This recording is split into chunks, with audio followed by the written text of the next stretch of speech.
Golf, India, Sierra, Echo, Mike, Echo, November, Tango. C'est le gisement. Alors, qu'est-ce que c'est que le gisement?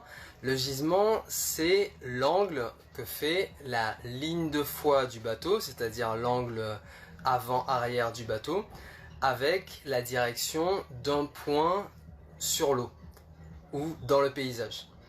Et ça va nous permettre de faire quoi? Ça va nous permettre de repérer un objet par rapport au bateau.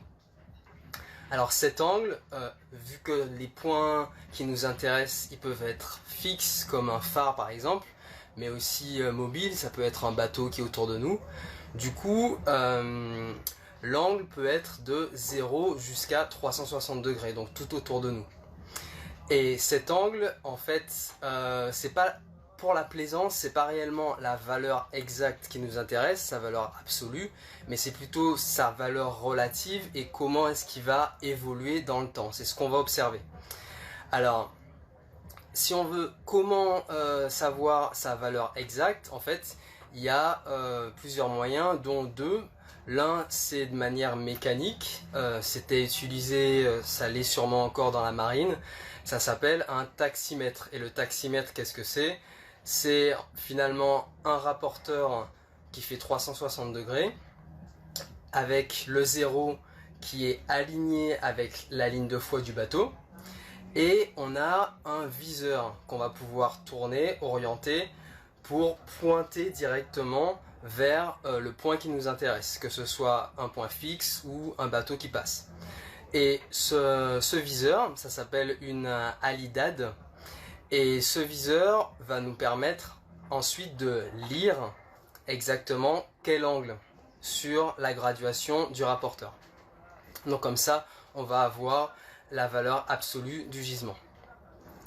Une autre façon de faire, c'est électronique, et là c'est tout simplement d'avoir un radar, et le radar nous donne directement la valeur du gisement pour tous les objets qui sont dans le champ où le radar capte le signal. Donc ça, c'est comment est-ce qu'on va mesurer la valeur du gisement. Mais ce qui va nous intéresser nous réellement en plaisance, c'est donc l'évolution et l'observation un peu du gisement et comment est-ce qu'il évolue. Et ça, quand est-ce que ça va nous intéresser? Dans deux cas essentiellement. Le premier, c'est lorsqu'on veut atteindre un point précis, qu'il soit mobile ou non. Et l'autre chose, c'est lorsqu'on va à l'inverse vouloir éviter par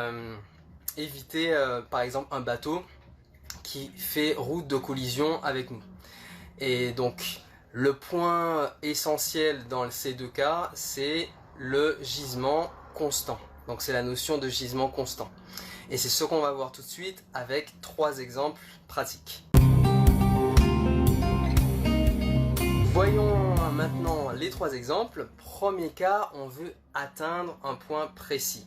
Par exemple, ce sera pour lorsqu'on fait une prise de coffre, on va vouloir atteindre la bouée pour pouvoir s'amarrer à la bouée et utiliser comme ancre, plutôt qu'utiliser la nôtre, s'amarrer à la bouée et utiliser l'ancre fixe qui est là au niveau du coffre.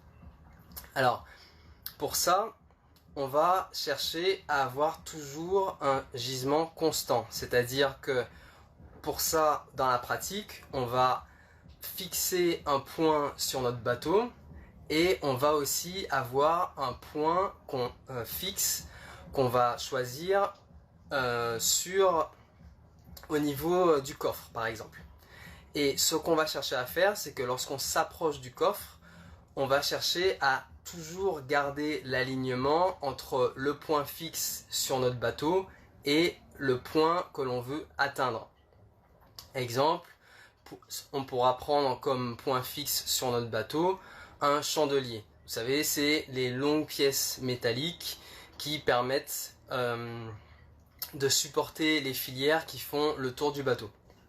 Donc on peut par exemple prendre ce point. Donc ça, c'est pour pouvoir atteindre un point, on va garder le gisement constant. A l'inverse, on veut parfois éviter des choses. Typiquement, on veut éviter de rentrer dans les autres bateaux. On veut éviter la collision et éviter un abordage. Donc pour ça, on va observer le gisement. Donc on part d'un point où on se dit, ah tiens, ce bateau-là, peut-être qu'il est en route de collision avec nous.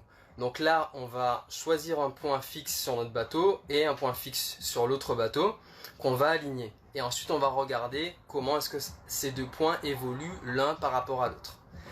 Donc, premier cas, le point fixe qui est sur l'autre bateau que l'on a choisi, il est en train de reculer par rapport au point fixe qu'on a pris sur notre bateau. Ça veut dire que nous, on va passer devant le bateau que l'on est en train de regarder. Donc là, pas de problème. Autre possibilité, c'est que le point fixe de notre bateau et le point fixe de l'autre bateau, en fait, ils ne s'éloignent pas vraiment. Un coup, il y en a un qui passe devant, un coup, il passe derrière, mais grosso modo, le gisement n'est pas constant, mais il n'évolue pas beaucoup.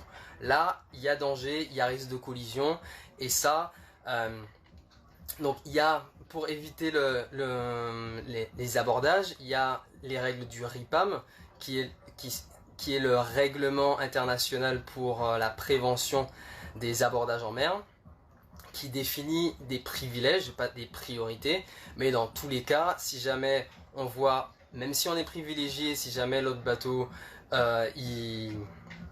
il continue sa route et qu'on est toujours en route de collision, ben on va changer de route, clairement, même si on a le privilège. Donc ça, c'est lorsque le gisement il reste constant, et là il y a danger. Troisième possibilité, c'est que le point fixe de notre bateau, on voit qu'il passe, il passe derrière par rapport au point fixe de l'autre bateau. Ça veut dire, dans ce cas-là, que l'autre bateau, lui, il va passer avant nous, il va passer devant nous. Donc là encore, on n'a pas de problème. On est tranquille, on n'est pas en route de collision et il n'y aura pas d'abordage. Donc ça, c'est le troisième cas possible. Dernière chose, ça concerne les angles, donc on va parler du gisement, mais lorsqu'on parle d'amer, en général, on parle de relèvement. On va aller mesurer le relèvement grâce à un compas de relèvement pour pouvoir se repérer avec ça peut être avec 3 relèvements, mais ça peut être aussi avec un seul relèvement. On peut aussi se repérer comme ça. Et donc, le relèvement, c'est l'angle qui se trouve, on va prendre comme exemple le relèvement vrai. Le relèvement vrai, c'est l'angle entre le nord vrai qui est indiqué sur la carte, qui est vers le haut, et la direction de la mer. Le gisement, lui, c'est l'angle qui est entre la direction de la mer et la ligne de foi du bateau. Et entre le nord vrai et la ligne de foi du bateau, qu'est-ce qu'on trouve comme angle? C'est pas le gisement, c'est pas le relèvement, c'est le cap du bateau. Et donc, si on prend l'exemple du relèvement vrai, qu'est-ce que ça nous donne? Ça nous donne que le relèvement vrai, il est égal au cap vrai plus le gisement. Donc ça, c'est la formule pour pouvoir faire la relation entre ces trois angles. Voilà, c'était tout pour le gisement. J'espère que cette vidéo vous a plu. Si vous pensez qu'elle peut être utile, n'hésitez pas à la partager. Et en attendant la prochaine vidéo, je vous dis à très bientôt. Salut!